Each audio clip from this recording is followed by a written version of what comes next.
सभी को जय बाबा शिवो जी की, जय बाबा गोरन जी की। तो आज हम बाबा शिवो जी के प्रसिद्ध ऐतिहासिक देवस्थान बाबा शिवो जी के दरबार गोरन में पहुंचे हैं।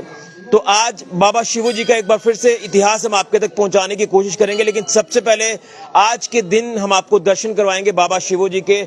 आप देख सकते हैं कि हम यहाँ बाबा शिवो जी के दरबार में पहुंचे हुए हैं और यहाँ से आज हम आपको लाइव दर्शन बाबा शिवो जी के करा रहे हैं। और रविवार हो मंगलवार हो, यहाँ पर श्रद्धालुओं का एक जनसैलाब देखने को मिलता है। श्रद्धा का जनसैलाब हमें देखने को मिलता है, जो कि दूर दूर से श्रद्धालु यहाँ पर आते हैं माथा टेकने के लिए बाबा शिवो जी के दरबार में। तो आप भी दर्शन करें और पुण्य के भागी बने। ये कोशिश हमारी लगातार रहती है कि हम आपको अलग अलग धार्मिक स्थलों पर लेकर जाएं और आपको देवी देवताओं के दर्शन जरूर कराएं। तो यहाँ से आप बाबा शिवो जी के दर्शन कर सकते हैं। आप दर्शन करें, बाबा शिवो जी का आशीर्वाद प्राप्त करें। और यहाँ पर बाबा शिवो जी विराजमान है। आप देख रहे हैं कि मोहरे के रूप में यहाँ पर बाबा जी विराजमान है और सबको दर्शन देते हैं। ये एक बड़ा ही सच्चा देवस्थान है, पवित्र देवस्थान है। यहाँ जम्मू संभाग के अलग अलग कोनों से यहाँ पर श्रद्धालु आते हैं माथा टेकने के लिए और यहाँ पर आकर कहते हैं कि मन को सुकून, मन को शांति मिलती है, आपके अंदर एक पॉजिटिविटी आती है, नेगेटिविटी दूर होती है। तो ये तस्वीर आप देख रहे हैं कि यहाँ पर बाबा शिवो जी के दर्शनों के लिए यहाँ पर जो श्रद्धालु हैं यहाँ भारी तादाद में पहुंचे हुए हैं, जो कि बाबा शिवो जी के यहाँ पर दर्शन कर रहे हैं और पुण्य के भागी बन रहे हैं। तो ये भी मैं आपको बताते चलूं कि बाबा शिवो जी का जो मेन स्थान है, यहाँ पर हम इस समय मौजूद हैं गोरन में। बाबा शिवो जी का जो मुख्य स्थान है, इसी के साथ साथ अगर बात करें तो बाबा शिवो जी का जो जन्म स्थान है वो गढ़ समोठा में है।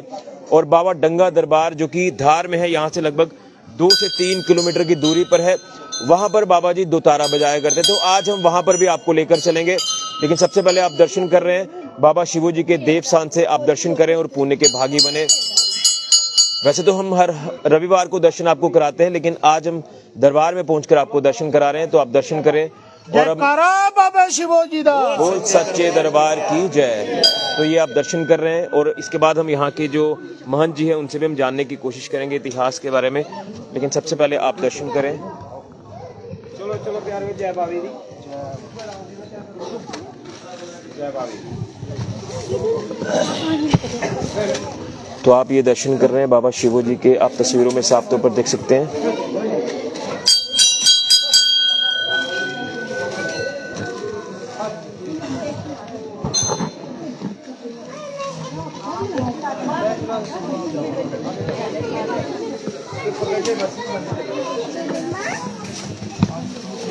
तो यहाँ के जो महंत हैं हम उनसे भी बात करने की कोशिश करेंगे, लेकिन आप तस्वीरों में यहाँ पर सबसे पहले दर्शन करें और आप देखें कि किस तरह से श्रद्धालु यहाँ पर पहुँच रहे हैं। श्रद्धा का जन सैलाब यहाँ पर है, आस्था का प्रतीक है बाबा शिवो जी का ये देवस्थान। आप तस्वीरों में देख सकते हैं और यहाँ के जो महंत हैं देशराज हैं उनसे भी जानने की कोशिश करेंगे इतिहास के बारे में। तो सबसे पहले देशराज जी, आपको जय बाबा शिवो जी की। तो आज एक बार फिर से हमें मौका मिला है बाबा जी के दरबार में आने का, माथा टेकने का। तो क्या कहेंगे, हम इतिहास तो बताते हैं लेकिन हमारे जो सनातन से जुड़ी चीज़ें हैं वो लगातार वक्तन वक्तन हमारे सनातनियों तक पहुँचे, तो इसमें उनको भी जानकारी होती है। तो बाबा शिवो जी के देवस्थान की जो ऐतिहासिक चीज़ें हैं, जो इतिहास है, वो बताने की कृपा करें ताकि श्रद्धालु जो हैं वो और यहाँ पर आए और बाबा शिवो जी के सच्चे दरबार पर आकर माथा टेकें। सबसे पहले ऋषि खजूरिया जी, बाबा शिवो जी की तरफ से आपका आज एतवार को ये लाइव दिखाने के लिए हम शुक्रिया अदा करते हैं और बाबा जी का आशीर्वाद आप पर बना रहे। जैसे पहले आप जो बाबा जी की महिमा लोगों को लाइव दिखाते हैं, इसमें यह है कि बाबा शिवो जी का जो प्रसिद्ध पीठ जो है ये 1000 साल पुराना है और बाबा जी के 3 स्थान हैं, तीनों की अलग अलग महत्व है। समोठा जो स्थान है उसमें बाबा जी का जन्म हुआ है और डंगा स्थान जो है वहाँ पे बाबा जी तप करते थे और वहाँ जी बाबा जी शहीद हुए थे। और गोरन आके उनका जो शरीर है वो बिना गर्दन के चलता हुआ जहाँ आया था। और सभी यात्रियों को हम ये कहना चाहते हैं कि तीनों जगहों के दर्शन करें ताकि उन लोगों की जो आस्था बाबा शिवो जी के चरणों में जुड़ी हुई है उनको पता चले कि समोठा का क्या इतिहास है और डंगा दरबार का क्या इतिहास है और बाबा गोरन जो देवस्थान मेन है जहाँ का क्या इतिहास है। काफ़ी सारे लोग जो बाबा शिवो जी को अपने दिल में बहुत आस्था रखते हैं और बाबा जी लोगों की मनोकामना भी पूरी करते हैं और हम भी यही प्रार्थना करेंगे कि जैसे बाबा जी ने अपनी संगत को अपने चरणों में लगाए रखा, उनकी मनोकामना पूरी करते हैं, वैसे ही आने वाला समय जो है उसमें भी उनकी हर मनोकामना जो बाबा जी पूर्ण करें। और अभी जो डंगा स्थान है वहाँ पर बाबा शिवो जी की प्रतिमा की स्थापना हुई है। जो लोग, जो यात्रु, जो भक्त बाबा शिवो जी के चरणों में अपनी आस्था रखते हैं, मैं सबको एक महंत और सेवक होने के नाते उनसे निमंत्रण करता हूँ कि वहाँ पर आएं और बाबा शिवो जी की जो प्रतिमा है उनके दर्शन करें। और मैं आपसे भी विनती करूँगा कि उस मूर्ति का आप भी लाइव दर्शन सभी यात्रियों को, जो दरबार में नहीं आ सकते हैं, जो आ सकते हैं, सभी को दर्शन कराए जाएं। तो थोड़ा सा इस देवस्थान का इतिहास अगर आप थोड़ा सा बता पाएं, एक पन्ना बता पाएं, ताकि सबको जानकारी हो जाए। इतिहास ये है कि बाबा शिवो जी जो है कि ये एक, इनके जो माता पिता हैं उनका नाम था राजा लद्धदेव, जो इनके पिता थे। माता इनकी माता रानी कल्ली जी, वो एक बहुत बड़े राजे थे। उनके घर संतान नहीं होती थी, तो उन्होंने अपनी संतान प्राप्ति के लिए एक भिखारी का रूप जो है धारण कर लिया था। और समोठा जो गांव है जहाँ पे बाबा शिवो जी का जन्म हुआ, उस जगह पे उन्होंने तपस्या की और गुरु गोरखनाथ जी स्वयं चल के वहाँ पे आए थे इनकी भक्ति पे खुश होकर, और उन्होंने आशीर्वाद दिया था। फिर बाबा शिवो जी का जन्म जन्माष्टमी के दिन हुआ था। और उस समोठा स्थान का जे महत्व है। और डंगा स्थान जो है वहाँ पर बाबा जी दतारा बजाया करते थे, और हमारे ही समाज से एक वंश था जिन्होंने बाबा जी की वहाँ पर हत्या कर दी थी। और डंगा स्थान का वो महत्व है। और गोरन में उनका जो शरीर है वो बिना गर्दन के चलता हुआ आया था। धड़ है यहाँ पर, हाँ, जहाँ पे बिना गर्दन के उनका शरीर है। और जल्दी हम यात्रियों को एक जानकारी भी, सूचना भी और निमंत्रण भी देना चाहते हैं कि 20 दिसंबर को अभी 10th वार जो बाबा शिवो जी की छड़ी यात्रा होने जा रही है।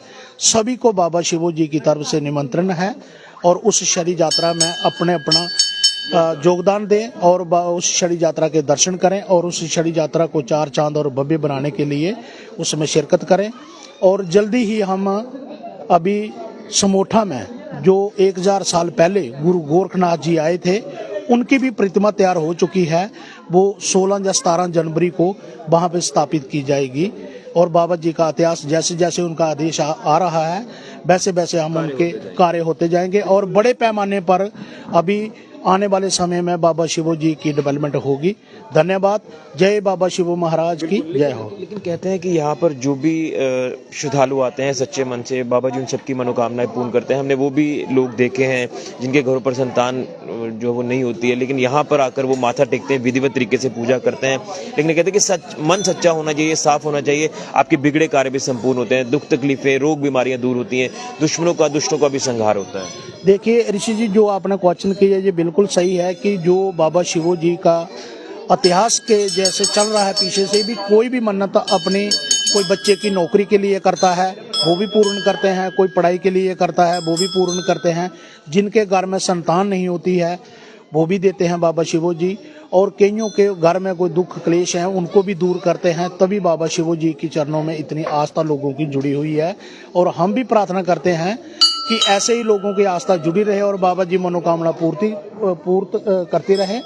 और एक बात हम जो है वो विनती करते हैं यात्रुओं से, वो बात भी कभी कभी हमें देखने को भी मिलती है और सुनने को भी आती है कि कई लोग जो है अंधविश्वास को लेके जहाँ पे गलत मन्नत करते हैं किसी के ऊपर, वो ना करें। अगर कोई करेगा किसी के ऊपर गलत मन्नत तो हम बाबा जी के आगे जे अरदास करते हैं और विनती भी करते हैं कि उनको ही कष्ट दिया जाए जो गलत मन्नत इनके दरबार में करे किसी के खिलाफ।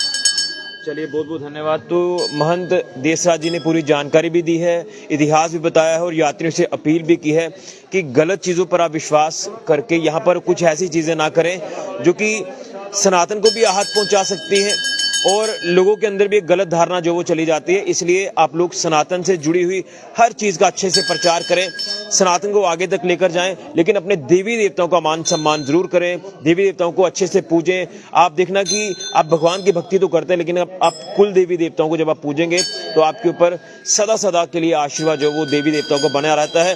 तो ये बाबा शिवो जी का आज हमने इतिहास बताया है। बाबा शिवो जी का ये मेन स्थान है, हिस्टोरिक प्लेस है ये यहाँ की, और यहाँ पर बाबा जी का धड़ है। कहते हैं कि कुछ लोगों ने धोखे से जो है वो बाबा जी की हत्या कर दी थी और उसके बाद बाबा जी का धड़ जो वो चलकर यहाँ पर आया बिना गर्दन के, तो उसमें कई सारी चीजें हैं जो देसराज जी ने बताई हैं। जो जन्म स्थान है वो गढ़ समोटा है, और जो डंगा दरबार है वहां पर बाबा जी दोतारा बजाया करते थे, वो भी एक बड़ा ऐतिहासिक स्थान है, उसे भी बड़े अच्छे से डेवलप किया गया है। तो ये बड़ा ही खूबसूरत सर्किट है। आप यहाँ पर आएं, दर्शन करें, पुण्य के भागी बने, और बाबा जी सबकी मनोकामनाएं पूर्ण करते हैं। हमने उन लोगों को देखा जो दुख तकलीफ में यहाँ पर आए हैं, लेकिन वो खुशी खुशी यहाँ से घर वापस लौटे हैं, उनकी गोद भी भरी है, उनकी मुरादें भी पूरी हुई हैं। ये है शक्ति बाबा शिवो जी के देवस्थान की। तो एक बार फिर से मैं जाते जाते आपको दर्शन कराऊंगा बाबा शिवो जी के, और यही कहूंगा कि आप सबको भी यहाँ पर जरूर आना चाहिए। बाबा शिवो जी के देवस्थान पर माथा टेकना चाहिए, थोड़ा सा समय आप जरूर निकालें, यही मैं आप सबसे अरदास करता हूँ, विनती करता हूँ। तो आप दर्शन कर रहे हैं बाबा शिवो जी के, ये बड़ा ही सच्चा पवित्र देवस्थान है, तो सबसे यही कहूंगा कि आप जरूर आएं। तो आज का दिन बड़ा ही अच्छा है, क्योंकि रविवार का दिन है, और रविवार और मंगलवार के दिन जो वो खास यहाँ पर श्रद्धालु बाबा शिवो जी के देवस्थान पर माथा टेकते हैं। देखिए ये देख रहा हूं मैं यहाँ पर, हम कहते हैं ना कि हम सभी धर्मों को साथ लेकर चलते हैं, लेकिन ये देखिए ये मुस्लिम है और ये बाबा शिवो जी के देवस्थान पर आए हैं माथा टेकने के लिए। तो ये आस्था होती है, ये एक आपके अंदर की जो आस्था है, जो आपका आप ये कह सकते हैं कि आस्था का प्रतीक है, वो जरूर होने चाहिए, सच्चा मन होना चाहिए, साफ होना चाहिए। बाबा शिवो जी आप सभी की मनोकामनाएं पूर्ण करेंगे। तो आज के दिव्य दर्शन आपने किए बाबा शिवो जी के, एक बार फिर से यही कहूंगा आप यहाँ पर आएं, माथा टेके और पुण्य के भागी बने। सबको जय बाबा शिवो जी की। फिलहाल के लिए ऋषि खजुरिया, जेके मीडिया के लिए, जय बाबा शिवो जी की, जय बाबा गोरन जी की।